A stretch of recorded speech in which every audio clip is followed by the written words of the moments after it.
What's going on, everyone? My name's Andy and welcome to another FPL video today. Slightly different, we're not looking at any particular positions, teams or players. We're looking at kind of just general advice and tips of how you can get the best starts at FPL in the first couple of game weeks. Now, there's 5 things to go through, not in any particular order. Obviously, FPL is not an exact science. It's not possible to say you follow these, you'll definitely get a good start. But it's all about reducing the risk and giving yourself the best odds to have the good start. And there's certain things you can do, I think, to help with that. So won't take any more time on this intro. We'll just jump straight into the video with point number 1. So the first point I'm going to make is don't take too many risks. So with this, I'm talking about player selection in particular. Now, there's not to say you can't get any of these types of players at all, but I would just limit the amount you have. I would maybe have 1 or 2 instead of 5, 6 and 7. So there's 3 types of players. 2018-19 season's a little bit different to most FPL seasons in that we've just had the World Cup. So I would say that most players, if they played from the quarterfinal onwards, I'd say they're a risk. If they played from the semi-final or final, I'd say they're definitely not likely to start game week 1. Now, we'll have to check pre-season news, manager talk, and what the players say. Harry Kane has come out and said that he might be fit for game week 1, even though he played all the way to the 3rd place playoff. So we'll have to see what happens there. But World Cup hangover, I made a video about it. Any of the players on that list, I would really limit the amount you have in your squads this time around for game week 1. And then players from newly promoted teams. Now, there's a lot of hype about Wolves, there's a lot of hype about Sessegnon at Fulham, and then we've got Cardiff as well. But I would limit the amount of players I have from these teams. They are going to be an unknown. No matter what people are predicting them to do, the Championship is just a different beast to the Premier League. And there's lots of articles around about how teams that come up from the Championship score less goals, they concede a lot more, but quite big percentages as well. So I wouldn't expect them to come in and absolutely nail it. Now, you know, if you want Jota from Wolves, if you want Jimenez, Sessegnon, that's fine, go for them. They're not very highly priced, so it's not a huge risk to have them, but I think it is quite a risk to have too many of them. And obviously the beautiful thing is that because of their price, most of them aren't really priced at more than 6.5 million. If they do really well, you can just downgrade one of your players to get them in, so it shouldn't be too hard to do that. And then lastly, I would look at new players to the league who aren't absolutely top talents. So I wouldn't load your team with players that have just been transferred in. You know, there's likes of West Ham, which got Yarmolenko and people like that. I don't know if there's a huge need to get loads of them in. Now, obviously, Ibrahimovic, for example, came in a few seasons back and did really well. Chelsea are linked to Higuain. If he came in, would I be too worried about getting him? Not really. He's a top talent. Now, some of the players that have come in, like I said, Yarmolenko and players like that, they do look really good, and I think they could be good, but I just don't think there's a need to overload on them. So, point number 1, don't take too many risks. Yes, you can get these players in. Not saying don't get them in at all. Just don't get too many of them for your 15-man squad.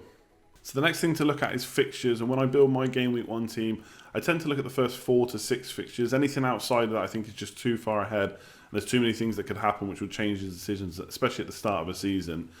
So looking at this year in particular, the 18-19 season, teams with really good opening fixtures are Burnley, Crystal Palace, Everton, Man City, Liverpool and Chelsea, I think as well have got pretty good fixtures. And they potentially got some real bargains in those teams. Obviously, Man City are expensive because of how they did last year. Liverpool got Salah, the main man, 13 million, but still obviously a really good pick. And then Burnley, slight worry about them because they're in the Europa League. Yes, they'll have match fitness quicker, but we don't know if they're going to rest players early on. So you might want to limit the amount you get from those players. But I would be looking at those teams to start building my squad. Doesn't mean you can't have players from other teams. Obviously, top 6 sides, for example, their premium defenders can keep clean sheets against tougher fixtures. Just because you've got someone with a hard fixture doesn't mean they can't score from a lower team. We've seen that happen, like Wilson scoring at Chelsea last year. So it can happen. I think you just limit the amount you get, amount of players you get with tough fixtures. So look at the fixtures, go for the ones with the best set in the opening kind of 4 to 6 and start building your squad from there. So next point is pre-season, and basically I think you can use pre-season as a guide, but don't use it as your definitive for exactly how a player is going to perform once the season starts. I mean, we've already seen ridiculous results like Everton winning 22-0. What can you take away from a game like that? Not a lot. The one thing I use pre-season for is to try and determine who's going to start. So the most useful lineup in pre-season is the last pre-season game before the league starts. That tends to be one where the manager will put out what they're considering as their first 11 or pretty much. So I use that to know who's going to play. So for example, Liverpool, we kind of know, I can already probably tell you what their first 11 will be in game week 1. Chelsea, though, new manager, we're not sure. Lining up today in a 4-3-3. Alonso's playing, so is he going to be the left back? Will Emerson get some games? We'll have to wait and see. You'd think that they'll use most of their players during pre-season. But the likes of Barkley, Fabregas, Pedro, they could all feature. and we want to see how much they play in pre-season. So I would use pre-season as a guide. If someone out of nowhere starts scoring loads of goals, I wouldn't necessarily think that's going to continue. We've seen that before with the likes of Moses when he was at Wigan. I got suckered into that really good pre-season and didn't do anything. So I would just use it to reaffirm what you're already thinking. The top players are still going to do well.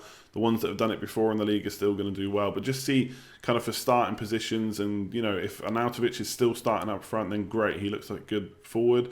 But maybe if he goes back to the wing like Zaha, perhaps he's not such a good option. So look at pre-season again as a guide, but not as a definitive for exactly what's going to happen in the league. So point number 4 is make sure you've got some solid captain picks.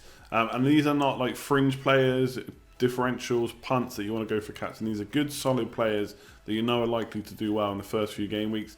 You probably need only a maximum of 1 or 2 players that you're happy to captain, especially if Salah goes on a run like he did last year. Obviously, he'll just become the default captain choice. But Liverpool, like I said, you probably could tell their lineup in game week 1.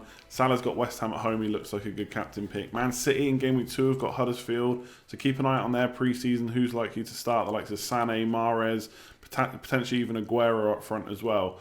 They could be solid captain picks. So I wouldn't be going for anything too risky. I not only did I get suckered into Moses, but I also captained him in game week 1 once. It did not go well at all. So I would stick to tried and tested premium players for your captain.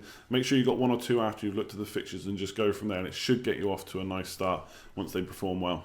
So the last point is don't panic after game week 1. The idea of the video and the kind of tips and advice that I'm giving is that you're trying to improve the odds of doing well, of course. You're trying to reduce the risk of doing badly. But at the end of the day, it's FPL, it's football. Anything can happen. You could have a bad game week 1. If that happens, don't panic. Just think that you've already looked at the fixtures for the first 4 to 6 game weeks. You've tried to reduce the risk by getting proven players in. You've chosen those players for a good reason. Everyone can have a bad game week. If it happens in game week 1, it sucks. Everyone wants to get off to a good start, but it can happen. You just move on to game week 2, knowing that you picked these players for a reason, and they could absolutely nail it for the next kind of game week 2, 3, 4, and 5. So don't panic after game week 1. You've chosen those players for a reason. If a player from kind of a newly promoted team or a cheap player or someone that's new to the league does really well, don't panic too much about having to bring them into your team straight away. Of course, if someone you've picked doesn't play and it looks like a tactical reason and someone else is coming in place, yes, you might want to take them out. But if your player just got unlucky, don't panic too much. There's plenty more of the season to go, 37 game weeks in fact. So I wouldn't panic after game week 1. That would be one of my tips.